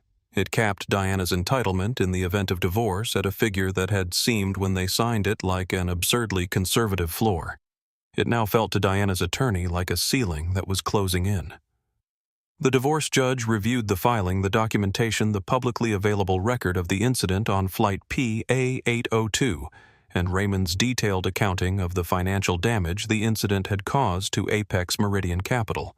The judge awarded Diana a settlement that covered her legal fees and left her after 6 months of what she had imagined would be a comfortable transition in a situation that required immediate and significant recalibration. The Hampton estate went back to Raymond under the terms of the prenuptial agreement. The apartment in the city was part of the same provision. The social infrastructure, the memberships, the invitations, the access. Those things are not transferable, and they do not survive the kind of public association that Diana had acquired on that aircraft. New York's social world had absorbed the information about Diana with the thorough efficiency it brings to all information about people who have overestimated their standing. She was not ostracized dramatically. She was simply no longer included. 1 year to the day after flight PA-802 had left JFK for London, a tabloid photographer caught Diana Hargrove at LaGuardia Airport. She was not in a private terminal. She was not in the priority lane. She was standing in boarding group G for a budget domestic carrier with a scuffed suitcase she was clearly hoping would not be measured for carry-on dimensions. She had been unable to pay the checked bag fee. She was assigned seat 34E middle seat, row 34, adjacent to the lavatories. The photograph went viral without a single word of caption. It did not need one. Raymond salvaged what remained of Apex Meridian Capital through 14 months of intensive work and a complete restructuring of the fund's public communications. The era of his name on magazine covers was over. He made one private act that was not required of him. He made a charitable donation anonymously to the Caldwell Foundation, which Vivienne had established, with the majority of the punitive damages. The foundation provided top-tier legal representation to individuals who had faced discrimination from institutional and corporate entities and who lacked the resources to access that level of advocacy independently. The donation arrived at the foundation's office on a Tuesday morning addressed to the general fund. Vivienne looked at the originating account. She did not acknowledge the sender publicly. She did not return it. She directed that it be applied to a scholarship fund for first-generation black law students.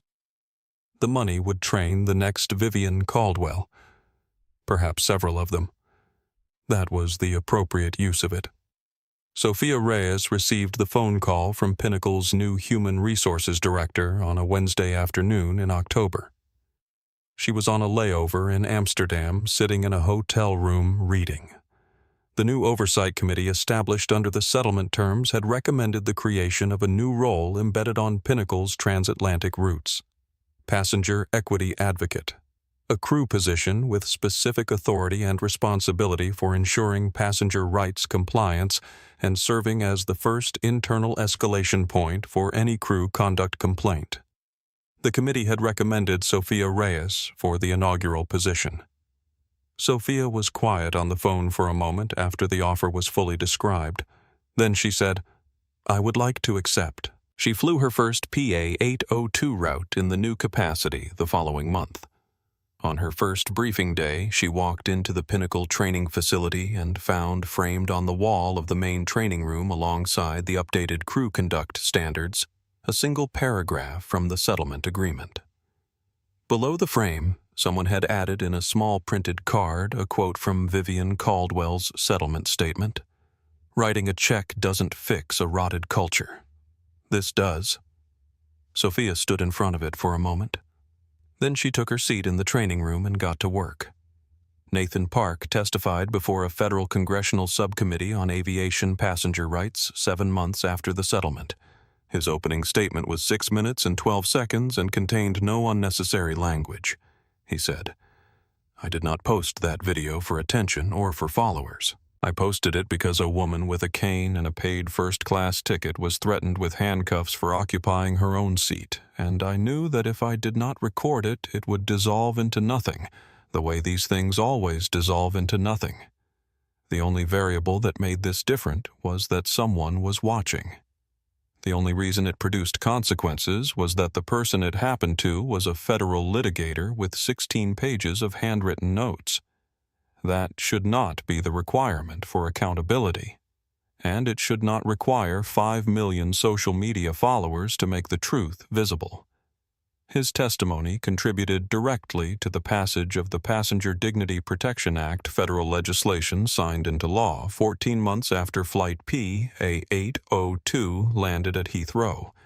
The law strengthened passenger rights enforcement mechanisms on commercial flights and established mandatory crew training standards that incorporated documented real-world incidents as training material. The incident on Flight PA-802 was one of 3 cases cited in the bill's legislative findings, and Marcus Webb's union protections collapsed the moment his perjury was formally established and documented.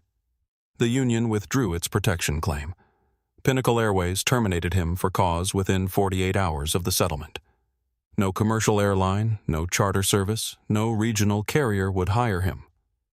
6 months after his termination, a former colleague sent a photograph to a mutual acquaintance. The photograph was taken on the night shift through the window of a toll booth on a New Jersey highway.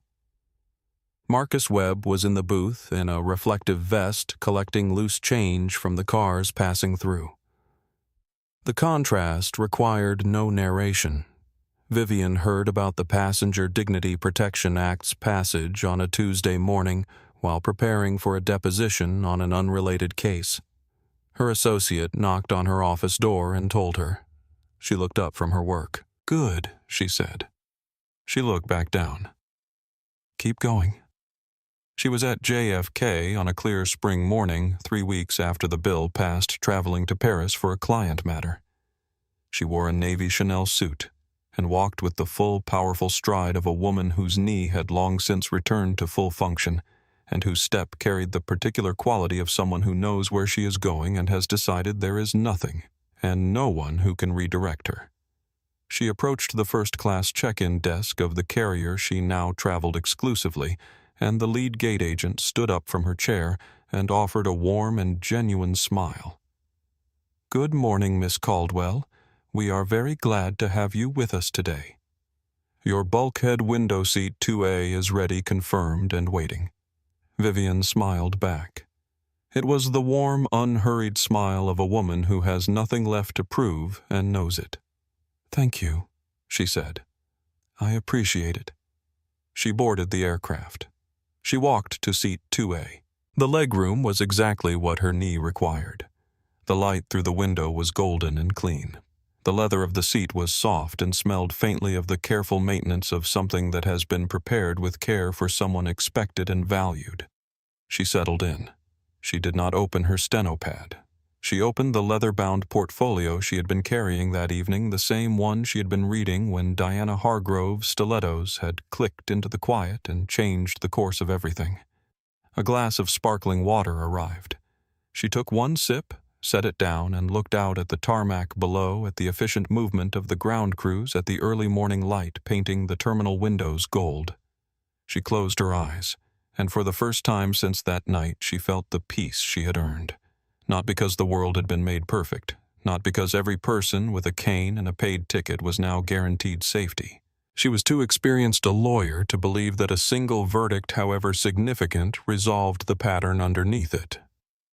But she had done something real.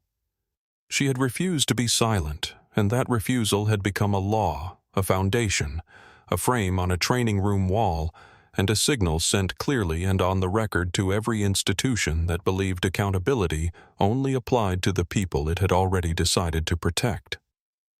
Your seat is yours. The people who try to take it will not walk away clean. The aircraft began its slow movement toward the runway. She kept her eyes closed. She breathed slowly. She was at peace. Vivienne Caldwell did not win because she was loud. She won because she was precise. She sat in the worst seat on the plane in real physical pain in the dark, and she wrote the truth down one word at a time.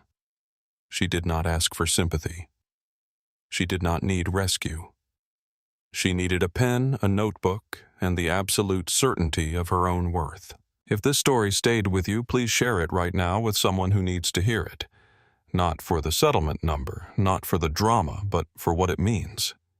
Dignity cannot be purchased and it cannot be taken. It can only be ignored temporarily by people who will eventually be made to understand what they threw away. If you believe that every person deserves the seat they earned, hit the like button. It takes 1 second, and it helps this story reach someone who needs it today. Subscribe to this channel so you never miss a story like this one. And drop a comment below telling us which moment hit you hardest. Was it the walk down the aisle? The empty seat. 4. A. The moment Raymond Googled her name in the dark. We read every single comment, and your voice is part of why we keep telling these stories. Justice does not always come loud.